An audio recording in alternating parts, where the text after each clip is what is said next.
Porque o mesmo Senhor descerá do céu com alarido, e com voz de arcanjo, e com a trombeta de Deus, e os que morreram em Cristo ressuscitarão primeiro.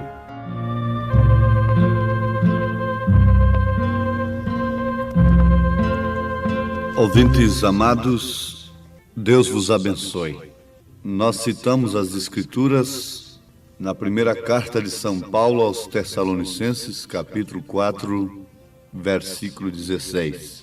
Porque o mesmo Senhor descerá do céu com alarido e com voz de arcanjo e com a trombeta de Deus, e os que morreram em Cristo ressuscitarão primeiro.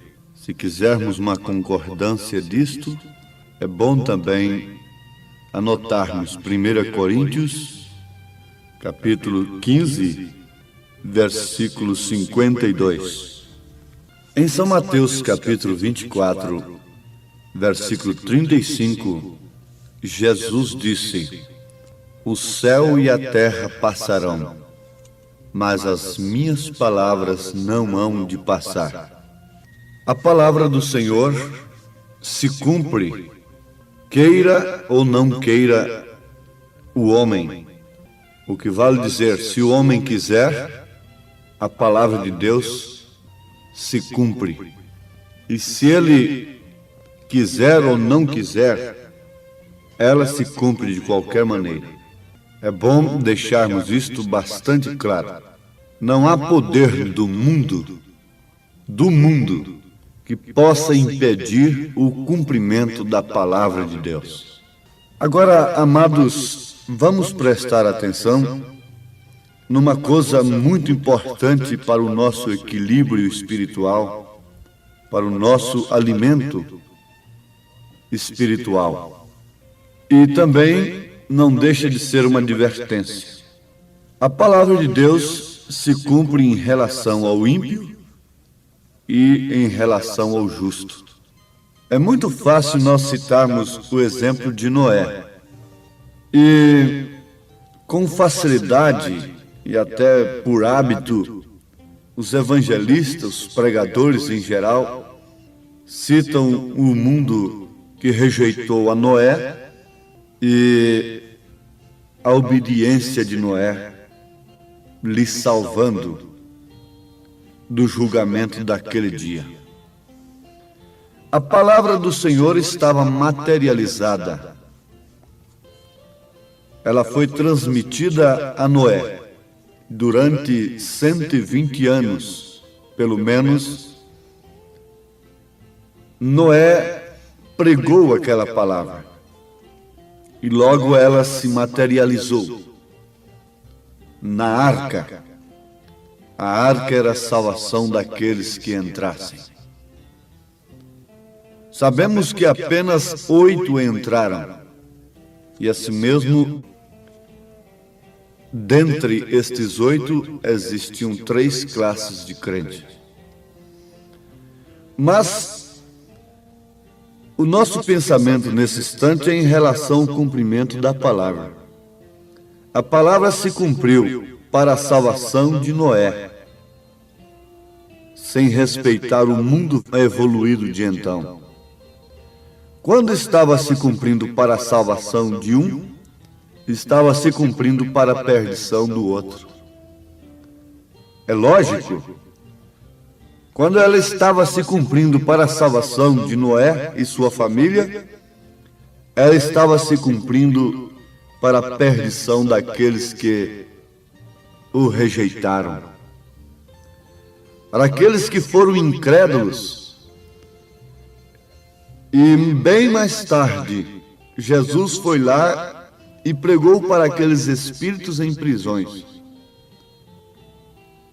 mostrando que eles haviam rejeitado a Cristo, rejeitado a salvação, e por isso estavam eternamente perdidos. Vamos adiante. Queremos destacar bem isto na mente de cada ouvinte. A palavra de Deus se cumpre, tanto para a salvação como para a perdição. O profeta desta era diz que as mesmas águas que levantaram a Noé, sufocaram, afogaram, mataram aqueles que rejeitaram a Noé. Isto é profundo. A mesma nuvem que esclarecia para Israel, escurecia para Faraó e seu exército. Uma vez que a palavra de Deus se cumpre, nós vamos individualizar a coisa agora. Uma vez que ela se cumpre, mesmo passando o céu e a terra, então cabe-nos uma advertência nesse instante, deixando Noé para trás, deixando o dilúvio para trás, deixando aqueles que rejeitaram o segundo batismo da terra, que foi o sangue, não estiveram nele para a salvação, mas estiveram para a perdição, como o caso dos dois ladrões, que representam os dois lados da humanidade. Um aceitando a mesma mensagem, salvando aquele homem moribundo, perdido, enquanto o outro se perdia. Vocês podem ampliar a coisa aí em vossos corações para chegarmos aqui, agora, na questão individual. Individual. A palavra de Deus está se cumprindo em minha vida. Em que sentido? Para minha perdição ou para minha salvação? Vamos pensar, através de um exame introspectivo, nós podemos obter um resultado infalível, ajudados pelo Espírito Santo da graça, que vivifica a palavra de Deus no coração do Filho de Deus. A palavra de Deus está se cumprindo em sua vida, mulher. Em que sentido? Você está entre aquelas que amam mais os deleites do que a Deus? Isso está escrito. Quando você vê estas mulheres nesse estado que estão aí, a palavra está se cumprindo nelas, para a perdição. Quando você vê uma mulher sendo criticada por causa do pudor, por causa da santidade, por causa da mensagem, a palavra de Deus está se cumprindo naquela vida para a salvação. Pense você individualmente, pastor, obreiro que me ouve nesse instante, viriam os falsos ungidos, falsos cristos, não falsos Jesuses, mas falsos cristos, o que quer dizer falsos ungidos. A palavra de Deus está se cumprindo em sua vida para quê? Se nós pregamos conforme as concupiscências dos homens, nós somos falsos ungidos. Se nós pregamos segundo os desejos carnais das pessoas que nos ouvem, somos falsos ungidos e a palavra de Deus está se cumprindo em nós naquele sentido, para a perdição daquele de nós mesmos e daqueles que nos ouvem. O profeta desta era diz que quando Jesus Cristo veio à terra, o Espírito da verdade veio à terra, o Espírito do erro também estava aí, lhe opondo. Lhe opondo não como um pagão, aí onde está o engano do povo, não como um tirano, não como um gentil, não como um pagão, mas sim como um apóstolo, Judas. Ele veio como apóstolo, mas apóstolo da mentira. Éfeso encontrou os tais apóstolos mentirosos e foi louvada aquela igreja por isso, porque soube julgar aqueles apóstolos, aqueles homens que, dizendo-se apóstolos, foram achados mentirosos. Leiam Apocalipse capítulo 2, a partir do versículo 1. Então ali estava um apóstolo, mas com um espírito que opunha frontalmente o espírito da verdade.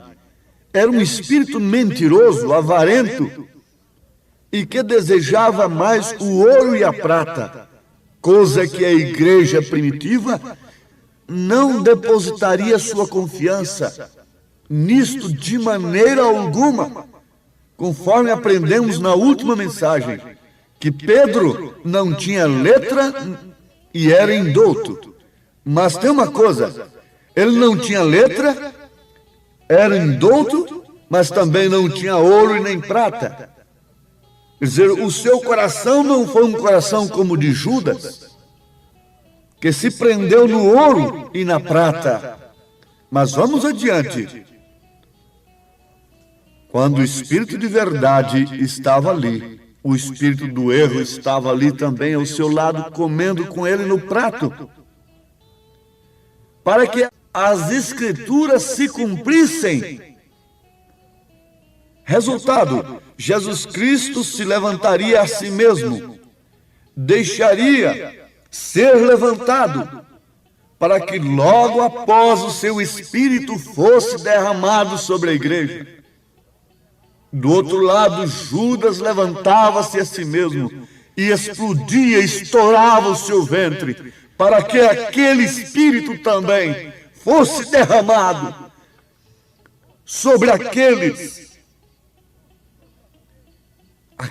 infelizes em que as escrituras deveriam se cumprirem para a perdição. Isto é tremendo. Isto nos faz tremer diante de Deus, mas é verdade. Oxalá que todos pudessem encarar isto à luz da palavra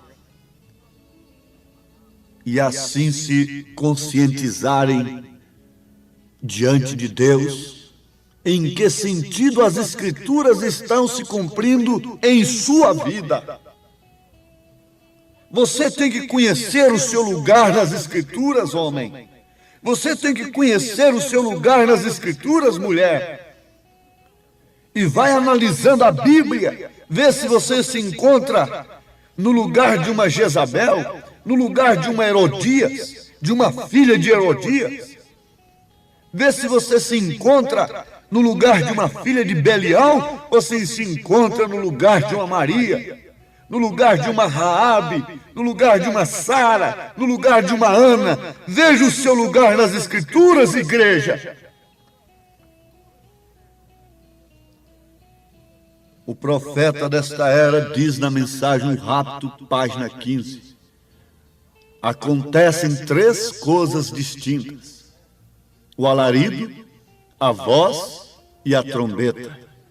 E estas coisas têm que suceder antes da aparição de Jesus.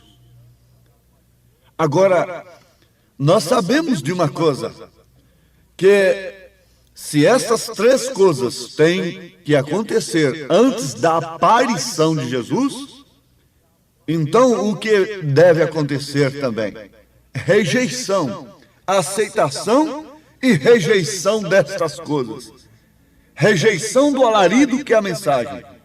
Rejeição na voz que está no corpo de Cristo, que é a mesma voz que penetrou no túmulo de Lázaro. É a voz de Cristo para ressuscitar os mortos.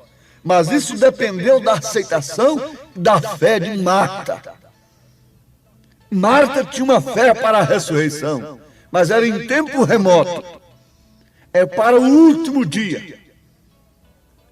E a trombeta que é chamada, isso inclui, forma o mistério tríplice de Deus, escondido desde antes da fundação do mundo na vida do crente. Por isso o cuidado que os eleitos devem ter agora, para não serem enganados. É isto: rejeição do alarido, da voz e da trombeta.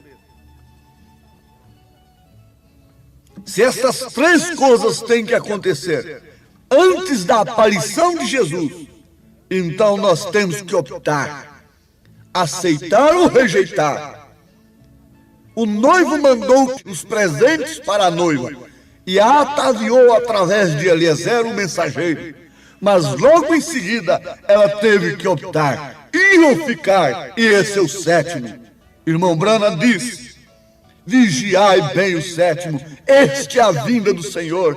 Por isso a maioria dos pregadores da própria mensagem não tem coragem de pregar o sétimo, porque isso é decisão, é ir ou ficar, é tomar atitude, é pagar suas dívidas, é acertar as suas vidas, limpar as suas mãos, conforme o profeta diz na mensagem Não Sabeis, e ficar prontos, amando mais as almas, amando mais o ministério, amando mais a Deus do que as suas próprias vidas, do que os seus próprios direitos, porque em Apocalipse está escrito que eles não amaram as suas próprias vidas, eles amaram mais a Deus, por isso venceram pelo sangue do Cordeiro e pelo testemunho da sua palavra. É Jesus quem executa as três coisas em sua descida. O alarido é a mensagem que você está ouvindo. Se você rejeita a mensagem na sua plenitude ou aceita apenas em parte, o que acontecerá? Você jamais estará na voz e na trombeta. Haverá rejeição, e quem rejeita, o que acontece? As escrituras se cumprem na sua vida para a perdição. Quantos estavam na primeira etapa da mensagem de Jesus Cristo? Quantos foram até a segunda? Quantos foram até a terceira? Mas quantos estavam lá no Pentecostes? Judas foi até a terceira. Mas quando estava sendo derramado o poder do alto, a fé perfeita, a promessa estava sendo derramada, se cumprindo na igreja, e ela estava sendo revestida do poder do nome. A pessoa de Jesus Cristo estava tomando lugar neles, que é o Espírito Santo. Judas estava se espatifando. Ele queria subir, então subiu, mas para se espatifar, para estourar o seu ventre. Oh, meus amados irmãos, creiam que Deus só pode ser perfeito na vida da noiva com três. Três é o número completo de Deus. É Deus reinando, é Deus iluminando, é Deus corrigindo, intercedendo, é Deus operando no seu corpo, mulher, é Deus operando no seu corpo, homem, é Deus na palavra, é Deus no corpo. E irmão Branham diz: a noiva chega a ser a palavra. E na mensagem Cristo, mistério de Deus revelado, ele diz: a noiva tem que ser a palavra. Quando aquele padre perguntou para o irmão Branham, diz: Mr. Branham, Deus está na sua igreja? Irmão Branham respondeu: Deus está na sua palavra. E uma vez que a noiva é a palavra, então Deus está na palavra, Deus está na noiva, Deus está em você. Isto quer dizer Cristo em você. Ó Pai eterno, encerra esta mensagem, sela, Senhor, com o poder do Teu Espírito, com o poder do Teu amor, da Tua justiça, dando saúde, dando vida, dando vigor para cada filho do Senhor que aceita a palavra, que está por revelação divina, incluso naqueles cuja palavra está se cumprindo para a vida eterna e não para a perdição. Em nome de Jesus Cristo. Amém, Senhor. Amém.